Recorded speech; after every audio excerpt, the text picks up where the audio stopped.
Hello, kanami pite hozo se na bon savin ni khopa salam ka hin pikin ove. Tuni hin video chamcha ka hin sip nom kinin. Ka YouTube channel alui pa he hin kholam hil kiti a hi in. Hi chi kho kalu do thei te hin a phone number hi chi ka hon la ya phone number ka ni pi pa kho. Ka nei lo pha nin kalu do thei te hin ki sip do te de ham tia cha niang kum gal ki pa zo May June July August la thum ho zawa cho August la pan a cho se pan a hitan cha pan a cho phone number hi atha ala thei dam ta muntina ka hol wangin cho champur sunga Jio store la ho Jio center la hong ka do le hi thei pon ta ti phat wa cho hi chi channel hi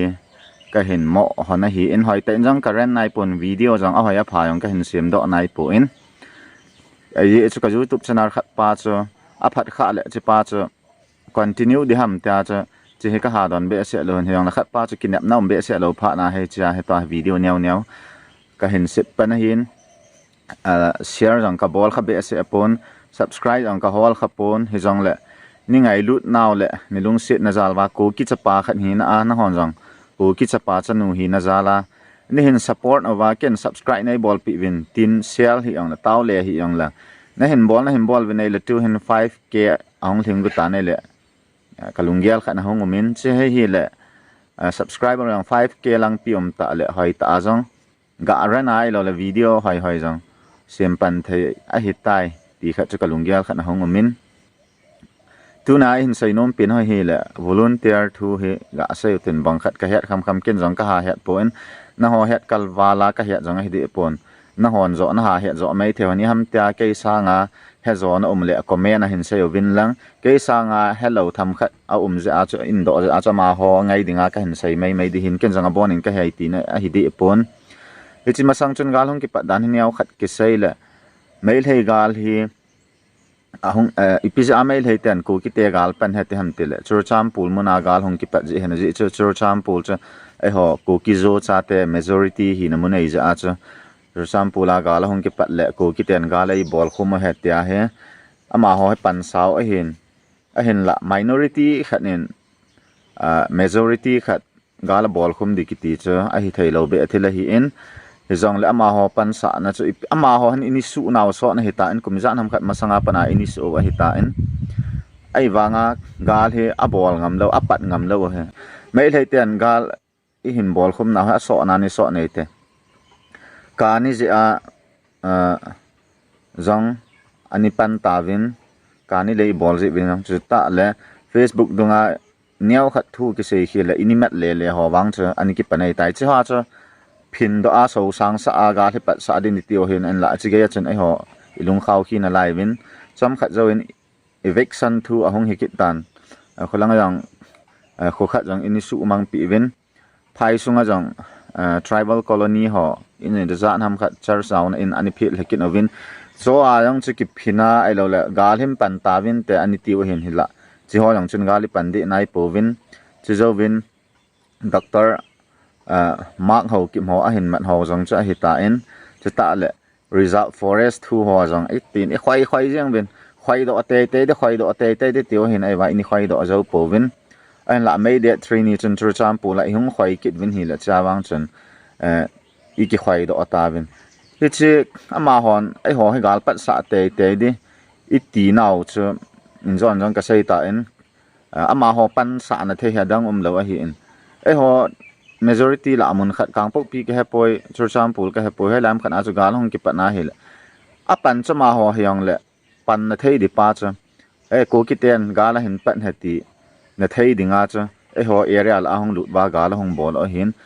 ama hon gala dei dan cha chur cham pula boinia cha chur cham pulang police tam ta ma hin moirang la ayong ma hi in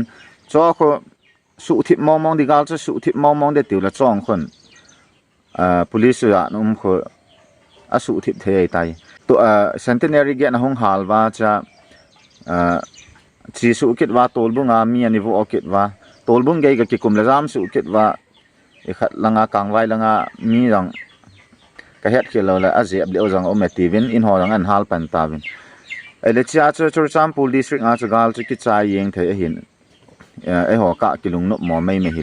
gal ani ki magot dan he hi chi bai ni tha cha phai sung jong attack pe yo kang pok piang cycle jong hi tia cha attack pe yeng hin hi china ba sa choi la gal he ma ho he ready am taw ai wanga ahung ko do adi pa me hung ko do adi pa bo kho angao a hi hi china ba sa chum ai a cha hi san gei cha to kha o hin cha ta le gal hung kon na he ahung ki pat na he Churcham Pul district a hi in volunteer ang he Churcham Pul district ako na tampenin ka sei khilo le mar volunteer umin wai pay volunteer umin paite volunteer umin adang ai ho pa ka ham ka pau tho ho kitila thado volunteer wang cha eta pon he jang la thado speaking lang se ading a hin KVV ti dha ko ki village volunteer ti dha umin inza comment ai lo le message sa in do cha pham ti le UTV to KVV ai lo le VVE zat ti ho ai lo le adang tam ta za volunteer tam ta za mi yang he ngol gam mi pi he za ham khan hen volunteer dan he them thai lo a hi chi ka het kham hin sai lang masanga UTV ani ki ti che United Tribal Volunteer ki ti hin cha so mar paite vai phei simte gangte thado ka he poi yang le chi pa cho ahong ki khial kin in lam kai ho hen tribal rau pa cha nala sa oloham ole pi cha nala sa lo ham ka he ta po en UTV he hin khialovin KZVV Koki Zo Village Volunteer tin hin khialwin cha he diu khat cho UTV to KZVV he thakhat na hi thakhat na hi nai wanga UTV pa chu KZVV a ki khial hin Koki Zo Village Volunteer a ki khial hin ta he UTV he lo ai ta ye amin chu ki khial da ai ta UTV he ki mang ta lo di tin a hi bawin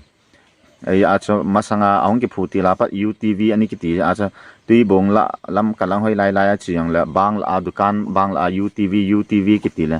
ta UTV minayong training ani ki bol la UTV hi mina he page la hin la UTV ki ti ha mina ki khialin KZVV tin ki khial tai ti cha hi in VVEZ Village Volunteer Eastern Zone he zone ki ti la che ka het khil lo la pallen lang eastern lang sai se teng nom pal more ki ti la ho kho langa volunteer ho kho EZ VVEZ na ki vai po hi ven amino cha ama ho kho Village Volunteer Eastern Zone kiti a hivin kangpo pilang wang he la ka het khil lo le mot bung lang gam gi phai lang kang chup lang lei ma khong lang cycle lang ta satang mol lang a bon che hen ke ho wang he kangpo pi gam kai se wang he ka het khil lo le KVV Koki Village Volunteer tin ka ki povena